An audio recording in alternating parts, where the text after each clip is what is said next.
Each of the speakers will get about 5-7 minutes. You could either hold on to your questions, which is you could write them down and ask at the end of the session, so it will help us keep the time. Or if it's really a burning thing and you must take it right there, go ahead and just ask, but please keep it brief.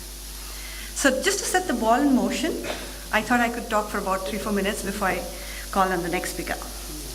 So let's see. Education is actually very, very happening at this point in time.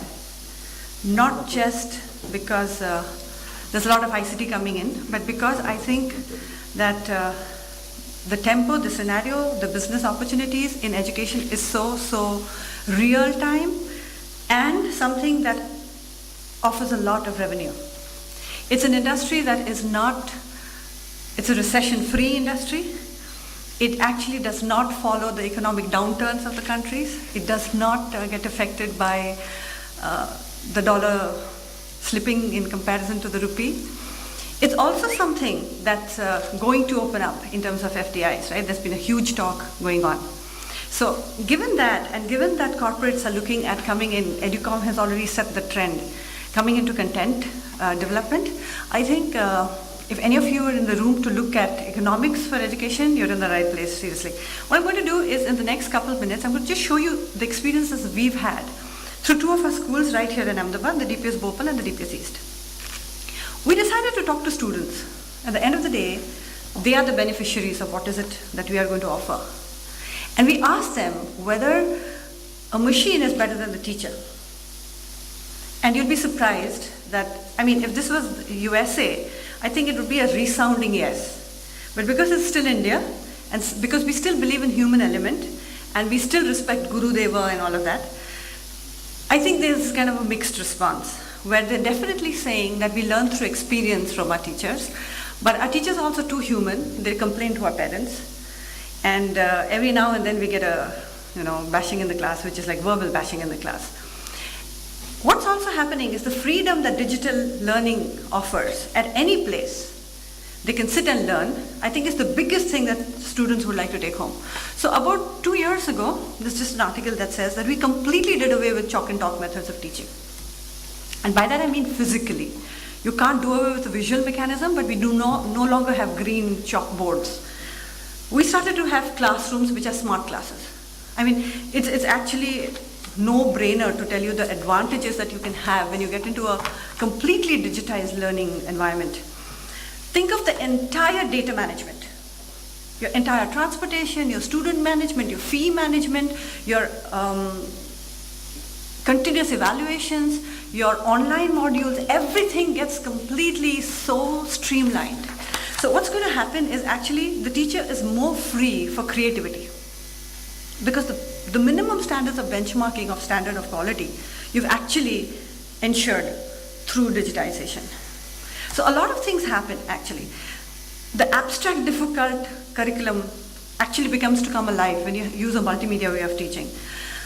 In India, digital online kind of teaching is really not yet there. In the US, in higher education, almost 50% of children actually do it online. They do not go to brick and mortar schools anymore. But in India, we have this slightly blended learning, which is a conventional and technology aided learning. So I think one of the biggest aids this offers is it becomes less teaching and more learning inside the classroom. I'll run you through a really very, very brief kind of a experience as to how you can do through a storytelling, you can actually teach real heavy stuff. So hi, I'm Mark. I'm 8 years old and I'm a regular kid just like you. So I ride my bike, I sport, I bike and swim and etc. But there's one thing you don't have that I have. You don't have a volcano in your backyard. So you've actually got the children's attention, and then you can go on actually to teach geography through Hawaii. Talk about all the islands, talk about how lava is formed, all of that.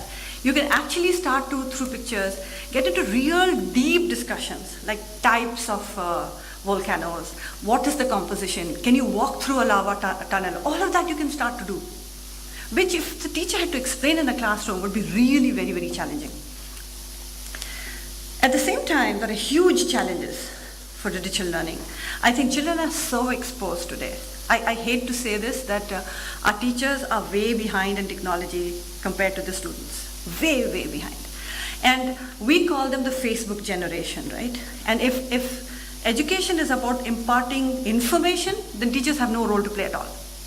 Because one search on one Google bar, they can get so much information that students can't handle anymore. So education has to really get revamped into value addition, into character building, into facilitation, not so much information. But there are a lot of challenges. Identity theft, security, children really don't know what they're posting. Sometimes they know a lot more than they should know. Can you imagine 12-year-olds visiting porn sites because it's so completely available? So a lot of things happen ahead of the time, which is actually quite risky. So I already mentioned the Facebook generation. These are some stats for them. They are typically spend about 5-6 hours a day on social media. This is the current generation that we are talking about. These are not children who read anymore. I mean, if parents are going to say that develop a reading habit and they should read 2 hours a day, forget it. Children no longer read 2 hours a day. If they put even 2 hours a whole month, you should thank your stars. These are kids that spend hours on TV, hours on social media. They learn more from Google and technology than, like I said, face-to-face classrooms. So times have really changed. And I'm hoping some of the panelists will bring up other elements of the classrooms, because everybody here is a practitioner. They belong to real-time issues, classrooms, principals, management, administration, those kind of issues. And I'm sure you're going to get a lot more. But I'm going to wrap this up saying that unless teachers begin to understand that times have changed, and in order to capture the interest of students, they have to stay ahead, I think we as a teaching fraternity will become archaic and like dinosaurs. Thank you so much.